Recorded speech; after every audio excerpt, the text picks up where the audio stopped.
Bassam Tan, bonjour. Bonjour.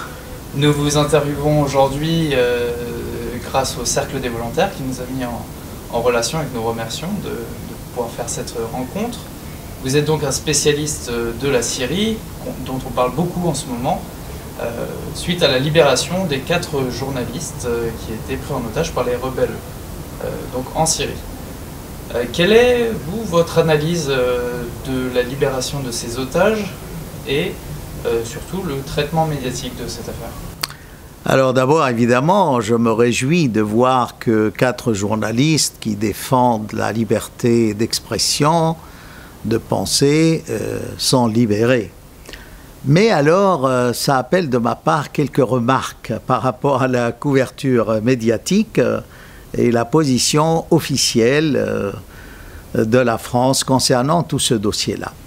Alors, vous voyez cette version officielle, justement, qu'on a retrouvée, les 4 journalistes ligotés sur la frontière syrienne par hasard, et que les soldats turcs les ont pris d'abord pour des contrebandiers, pour après dire « Ah non, ils parlent français ». Tout ça, c'est monté de toutes pièces, c'est pas vrai. Je vais vous dire pourquoi. Parce que cette frontière est truffée de mines depuis la Première Guerre mondiale et la Deuxième Guerre mondiale. Donc ça aurait été vraiment imprudent de laisser ces journalistes sur une frontière truffée de mines. Non, je crois que cette version officielle est là pour masquer un peu le rôle de la Turquie, parce que si ces gens-là ont été libérés, c'est en grande partie grâce à la Turquie. Qui a joué le rôle d'intermédiaire? Voilà, qui a joué le rôle d'intermédiaire, puis c'est sur la frontière turque. Vous vous souvenez pourquoi, par exemple, ils n'ont pas été mis sur la frontière libanaise? Parce qu'ils n'ont plus la possibilité, la frontière libanaise étant maintenant reconquise par l'armée syrienne. Puis vous me direz, effectivement, là où ils étaient retenus, c'était plus probable qu'ils soient relaxés du côté de la Turquie. Mais en fait, c'est que la Turquie mange à tous les râteliers dans cette affaire-là. C'est-à-dire, tous les islamistes djihadistes que nous avons dans le nord de la Syrie entrent par la Turquie. Qu'ils appartiennent, n'est-ce pas, à l'État islamique de l'Irak et du Levant, ou qu'ils appartiennent au front d'Al-Nusra. Au nord de la Syrie, il y a à peu près des dizaines de milliers de djihadistes. Et s'ils sont là, c'est grâce, n'est-ce pas, à l'aide turque. Donc, dire que c'est par hasard qu'on a retrouvé ces gens-là, non. Ça, c'est pas possible. C'est qu'il y a eu un accord qu'on va les laisser à tel endroit. Et évidemment, on a pour masquer toutes ces choses-là le rôle de la Turquie, le rôle ambigu des relations de la France avec tous ces djihadistes, qui, il y a certains faux experts qui vous affirmeront que ce groupe de l'État islamique du Levant et de l'Irak est une fabrication du gouvernement syrien, ce qui est impossible.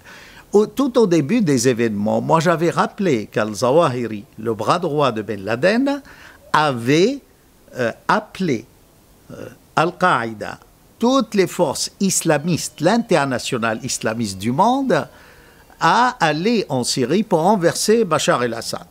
Donc, il se trouve que le gouvernement français, qui était parmi les premiers à reconnaître l'opposition syrienne, entre guillemets, se trouve dans le même camp d'Al-Qaïda. Alors, comment on en est arrivé là? C'est que l'armée syrienne libre n'a jamais été nombreuse. Ici, on a gonflé cela pour maintenir cette position diplomatique pro-opposition. Mais ils le savaient très bien que les islamistes, dès le départ, étaient 10 fois plus nombreux que ces groupuscules. En plus, pourquoi cette armée syrienne libre s'est effritée? parce que c'est une histoire d'argent. On a affaire finalement à un mercenariat, c'est-à-dire à celui qui payait plus, bah, le combattant allait du côté où on le payait plus. Alors vous aviez là plusieurs sources de financement. Il y avait au départ le Qatar, qui se jetait de tout son poids financier, parce que franchement, diplomatique, il n'a aucun poids. C'est un petit pays qui, par hasard ou des choses, s'est trouvé à la tête de la Ligue arabe, hein, et qui a juré la perte d'Assad, parce qu'Assad, comme vous le savez, n'a pas voulu signer cet accord de passage du gazéoduc et de l'oléoduc qatari par la Syrie. Donc, après cela, on a eu l'Arabie saoudite qui a financé. Donc, tous les combattants changer de groupe en fonction de la solde. Hein. Alors, on leur disait, vous portez notre drapeau islamiste, le drapeau noir, là, et ça y est, on vous donne les munitions et le salaire. Ça variait entre 2 000 et 5 000 $ par mois. Voilà, en fonction de... Enfin, le tout petit djihadiste avait droit. Alors, évidemment, on s'est trouvé avec des dizaines de milliers de gens qui n'étaient pas syriens, qui ont répondu à l'appel d'Al-Zawahiri. Et là, la grande responsabilité est évidemment celle d'Erdogan. Il ne peut pas cacher que c'est par ses frontières que ces djihadistes arrivent à entrer en Syrie. D'ailleurs, même l'armée turque y a participé. Vous voyez. Maintenant, donc, la version officielle n'est pas convaincante. Alors, venons au problème de la rançon. Ça aussi, c'est un faux problème. Hein. C'est vrai que peut-être que la France n'a pas payé une rançon en argent à ces gens-là, mais ça peut être par une tierce personne. C'est-à-dire, ça peut être le Qatar aujourd'hui, comme ce fut le cas avec les religieuses. D'ailleurs, je reviendrai à cela. Pourquoi, en ce moment, on a libéré ces otages français et pas avant ou pas après. Donc, ça peut être peut-être des armes. Hein, parce que la France, théoriquement et officiellement, s'oppose à livrer des armes létales à ces djihadistes, hein, appelant un chat, mais tout le monde savait, selon les différents témoignages des associations des avocats turcs et d'autres sources dignes de confiance, c'est que les armes qui arrivaient au nord de la Syrie étaient distribuées à tous les combattants. Et comme la majorité des combattants étaient islamistes, c'était les islamistes qui avaient la part du lion de ces armes-là. Hein. Vous voyez? Donc le problème de rançon, qu'on arrête d'afficher ça, c'est un secret de polichinelle. Hein. Évidemment, on n'a pas... Puisqu'on a d'autres alliés dans la région qui peuvent servir d'intermédiaires. Voyez-vous? Alors pourquoi en ce moment on a... C'est que l'armée syrienne, jour après jour, avance. Ces otages deviennent un boulet. Et puis perdent leur valeur marchande. Excusez-moi d'employer des termes crus. Hein. C'est-à-dire que si, il y a eu des bombardements, heureusement que ce ne fut pas le cas, qu'ils ont été libérés, les djihadistes auraient perdu, n'est-ce pas, ce gain-là d'avoir enlevé ces gens-là. Voyez-vous, ces journalistes. Il en est de même des religieuses. Hein. D'ailleurs, vous avez vu, au départ, on a dit que ces religieuses n'étaient pas enlevées. Est-ce que vous pouvez rappeler le contexte de... Alors, les religieuses étaient à Maaloula, on les a enlevées, on les a installées à Yabroud. Mais comme l'armée syrienne avançait vers Yabroud, et tout le monde était sûr de la libération de Yabroud par l'armée syrienne et l'armée populaire du gouvernement syrien, et on s'est dépêché de libérer ces religieuses parce que c'était un fardeau. Hein. Ils avaient peur qu'elles soient tuées et du coup, il n'y a plus d'échange, pareil, de rançon entre guillemets. hein. Ça a été aussi négocié. Alors pourquoi le Qatar? Parce que ce groupe-là a été financé d'abord par le Qatar, mais là, le Qatar en Syrie est en perte de vitesse.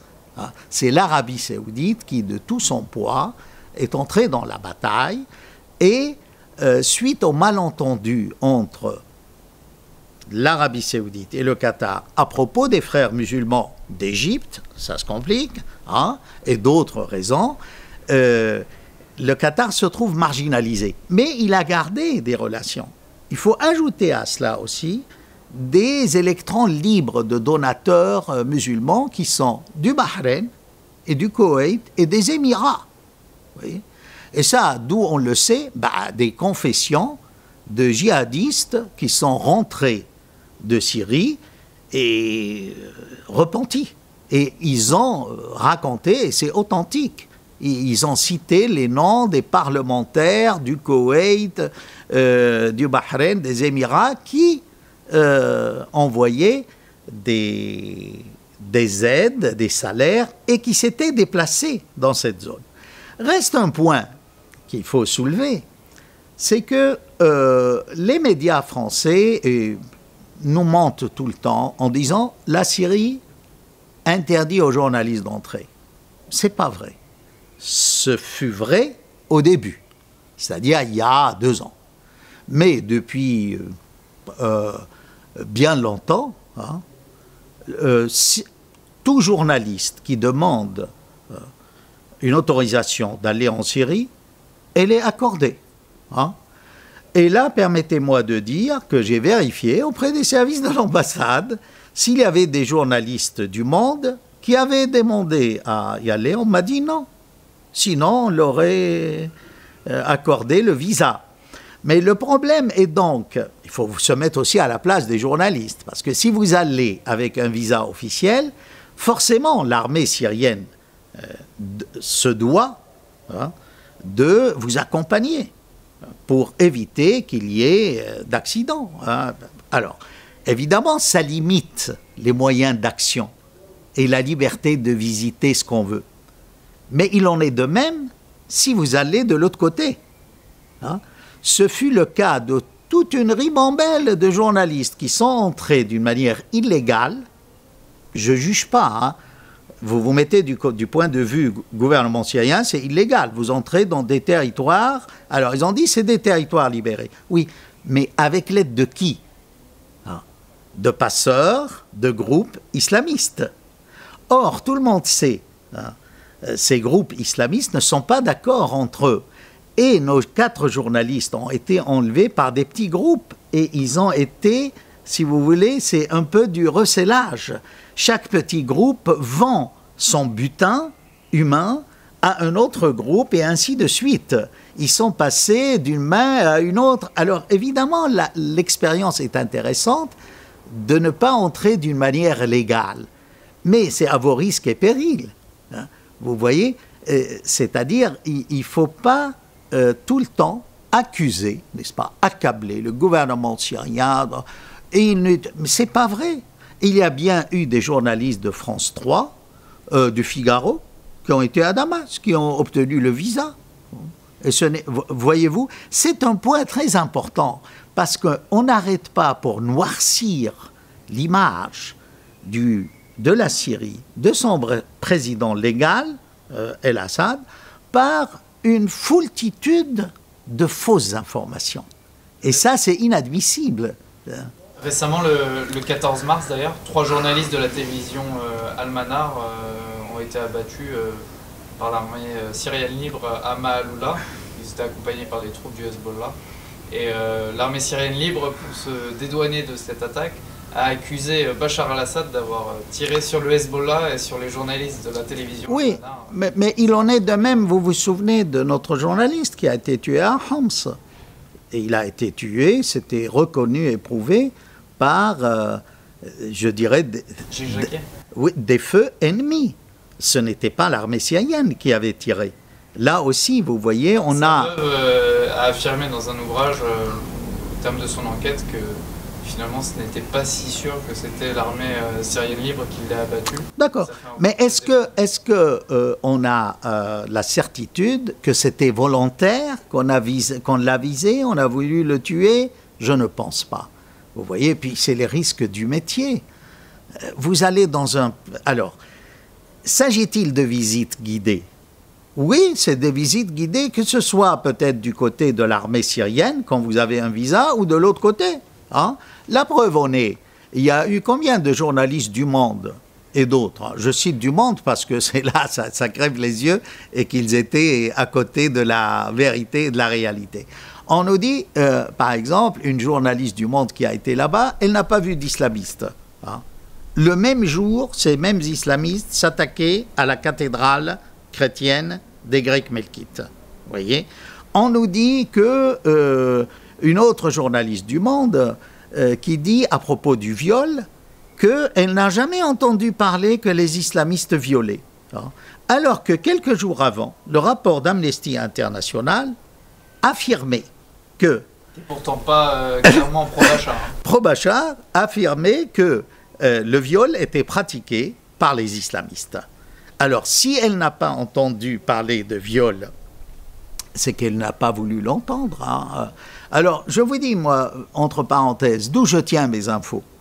Depuis le début de la crise, je puis vous certifier, hein, j'ai encore 2 frères à Alep que j'appelle tous les jours. Si ce n'est pas une fois, c'est plusieurs fois. Et j'essaye avec eux, j'ai d'autres amis, n'est-ce pas, que j'appelle. Heureusement que le téléphone fonctionne. Et on se rend compte des mensonges, du tissu de mensonges de certains soi-disant spécialistes socialistes qui ont été à Alep. Et alors là, ce qui est grave, c'est qu'ils ont droit à tous les médias français pour raconter leurs mensonges. Hein. Que comme quoi les islamistes sont justes, qu'il n'y a pas de tribunaux d'inquisition, que... Mais écoutez, ou qu'il n'y a pas de violence de leur part. L'anthropophage, là, qui a dévoré le cœur d'un militaire syrien, c'était quelqu'un, n'est-ce pas, de Al-Nusra. Alors, si même en admettant qu'il faisait partie de l'autre groupe islamiste, je vois mal comment cet homme-là peut se revendiquer d'un groupe pro-Assad et manger le cœur d'un soldat de l'armée syrienne régulière. Vous voyez, il y a trop de contradictions. Je crois, et ce qui est grave dans ces médias, c'est qu'on continue. Et là, on profite de la libération des otages pour un cri de va-t-en-guerre. Ah, il faut à nouveau intervenir en Syrie, on a raté l'occasion, mais c'est peut-être maintenant le bon moment. Voyez-vous? Et vous voyez, permettez-moi aussi de remarquer une chose. Souvenez-vous de Kessab, hein, cette bourgade arménienne qui a été attaquée il y a de ça un petit mois par des islamistes et l'aide de l'armée turque. Hein. Pourquoi la France n'a pas soufflé mot sur cette tentative de massacre à Kessab, cette attaque? Peut-être parce qu'on était en train de négocier l'affaire des otages et qu'on ne voulait pas avoir des problèmes avec la Turquie. Que, bon, fermons les yeux, oui. Mais toute cette relation ambiguë avec la Turquie, qui aide les djihadistes, cette relation-là se reflète sur nous, si vous voulez. C'est-à-dire, nous aussi, la France, j'entends, on a une relation pas très nette avec tous ces groupes islamistes. Ce qu'il faudrait faire, à mon sens, honnêtement, hein, c'est avoir le courage de se rétracter et dire que on a fait fausse route, cette opposition ne représente pas le peuple syrien et n'est pas au moins l'unique représentant du peuple syrien. Hein, voyez-vous? Et là, je crois que l'histoire de la diplomatie française retiendra sûrement ce passage si médiocre, hein, de toutes les actions du Quai d'Orsay face non seulement au problème syrien, mais au problème de l'Ukraine, au problème de l'Iran. Tout ça, franchement, ne donne pas une haute idée de la France et de sa politique et de son rayonnement. Alors, Fabius parlait du rayonnement de la France.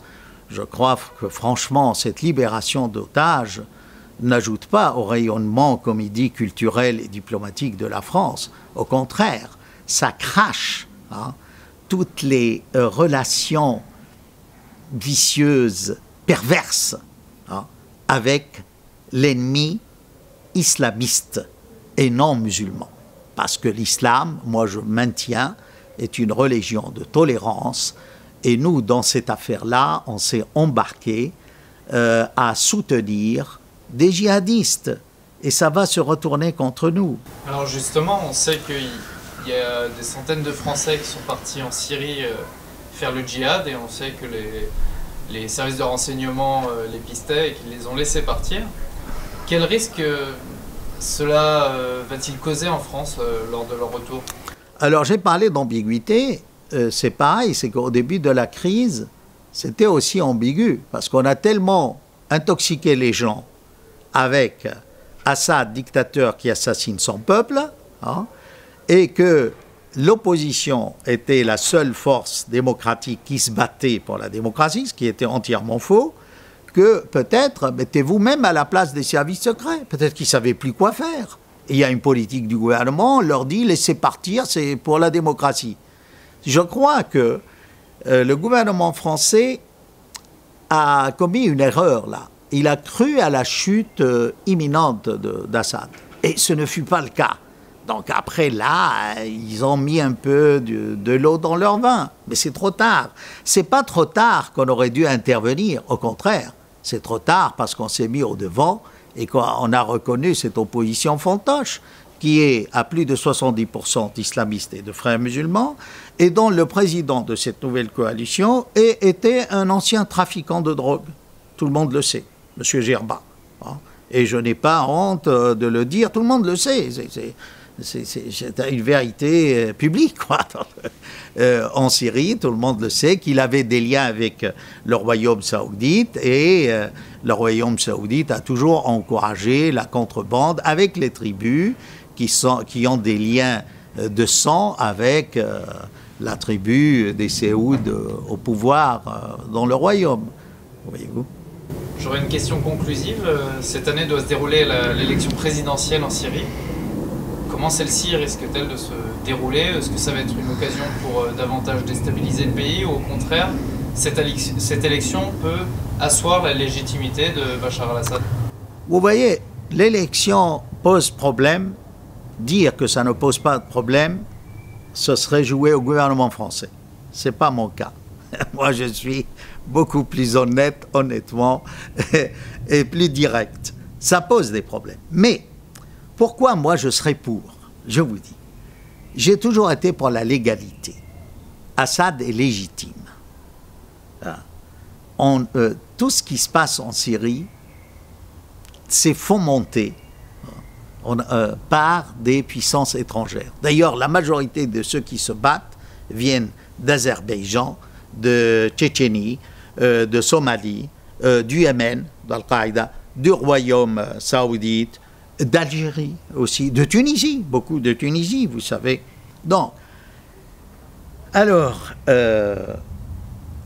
si on respecte la constitution syrienne, voilà, Assad arrive à la fin de son mandat. Il a le droit de se présenter comme tout le monde. Alors, et à mon sens, comme il a tenu bon, comparez-le à tous les autres présidents qui ont fui, que ce soit en Ukraine ou en Égypte. Non, là, on a affaire à un homme au moins convaincu. Alors vous me dites, il a utilisé son armée. Oui, mais les autres, ils n'y allaient pas avec des œufs de Pâques de chocolat. Alors, reste à mon sens un problème militaire et un problème juridique. Le problème militaire, c'est qu'il faut quand même que les grandes villes puissent participer. Or, jusqu'à maintenant, Alep, là où se déroule la bataille, en même temps que la libération des otages, n'est pas entièrement libérée par les forces gouvernementales. Donc, il faut absolument qu'Alep soit libéré d'ici la date des élections. Qui sont fixées quand? Au mois de juillet. Voilà, fin juin, début juillet. Le problème juridique, et ça, il faut être honnête, c'est que bon, il y a combien de millions de réfugiés syriens hors de Syrie? Et comment organiser des élections avec au moins 4 millions qui sont à l'étranger? Je vous dirais, vu la situation, moi j'accepterais, n'est-ce pas, que si on n'arrive pas à faire voter les réfugiés, c'est compliqué, ou certaines parties où l'État n'a pas sa main. Dans ce cas-là, on va dire, écoutez, on fait avec ce qu'on a. Hein. Si les Syriens comptent 23 millions, admettez qu'on puisse faire voter sur ces 23 millions 18. Enfin, ça ne sera pas 18 millions qui voteront, il faut voir, n'est-ce pas? Mais ce sera toujours plus légitime, plus légal, plus en règle, en bonne et due forme, comme on dit en français, que quand quelques États viennent reconnaître quelques farfelus ou comploteurs ou rêveurs de l'étranger comme seul et unique représentant du peuple syrien. Honnêtement, hein. Qu'est-ce qui empêcherait les gens éligibles parmi cette opposition de se porter candidat? Rien ne les empêche. Voyez-vous? Rien ne les empêche. Moi, je suis pour ces élections et vu toute cette campagne anti-Assad qui a été menée, et à tort, je ne dis pas qu'Assad n'a pas commis d'erreurs et que son gouvernement n'a pas commis d'erreurs. Il y a des erreurs, c'est vrai, mais il y a la loi, hein? Il y a une constitution, il y a des élections, il a le droit de se présenter, et pour moi, là, actuellement, ce n'est pas du tout un criminel, au contraire. Je dis franchement, haut et fort, c'est une personnalité, c'est un homme d'État de grande envolée. Hein. C'est pour son peuple la preuve. Vous voyez, le 7 mars, les rues d'Alep étaient bondées de monde qui exprimaient leur soutien pour Assad. Et les autres de la ville occupée par les islamistes n'ont fait que tirer des missiles et des mortiers contre les manifestants qui remplissaient la place Jabiri et toutes les rues. Ça prouve quoi? Que tout ce qu'on entend sur Assad dans les médias occidentaux n'est pas vrai. Hein? N'est pas vrai. Alors, vous me dites, tel journaliste a été, mais comme tel autre, c'était une visite guidée par les islamistes. Ils vont vous faire montrer là où ils envoient. Non, ils vous montrent le beau côté des choses. Il en est de même, quand vous êtes du côté du gouvernement syrien, ils vont vous montrer que c'est normal. Je veux dire, c'est normal. C'est-à-dire, c'est dans l'ordre des choses. Chacun défend son point de vue. Hein. Mais il faut quand même que ces médias permettent à d'autres voix de s'exprimer. Ce n'est pas le cas. Moi, il y a 2 ans et demi, je l'ai dit haut et fort sur plusieurs chaînes que c'est une révolution islamiste. On me contredisait. J'ai dit qu'il y avait des tribunaux d'inquisition. Comment je l'ai su? Et j'ai appelé, ils m'ont dit si. Et puis, toutes les vidéos sur les sites des islamistes le prouvent, qu'il y avait des tribunaux d'inquisition. Ah ouais. Et là, par exemple, j'ai écouté aujourd'hui les médias sur les otages, on ne vous a passé aucun spécialiste qui puisse soutenir le contraire de ce qu'on veut nous faire gober. C'est lamentable. Alors, arrêtez de me dire qu'il y a une liberté d'expression. Je crois de plus en plus, comme on dit, aux médias parallèles, ou aux médias, comment vous appelez ça? Alternative, voilà. Vive l'alternative, à bas les médias officiels. Parce qu'ils me rappellent un peu les médias du Baas syrien, hein, avant l'arrivée d'Assad, justement. Et bien sur ces mots, nous terminons cet entretien. Bassam Tahan, nous vous remercions d'avoir accordé cette interview à l'agence Info Libre. Merci à vous. Merci à vous. Merci.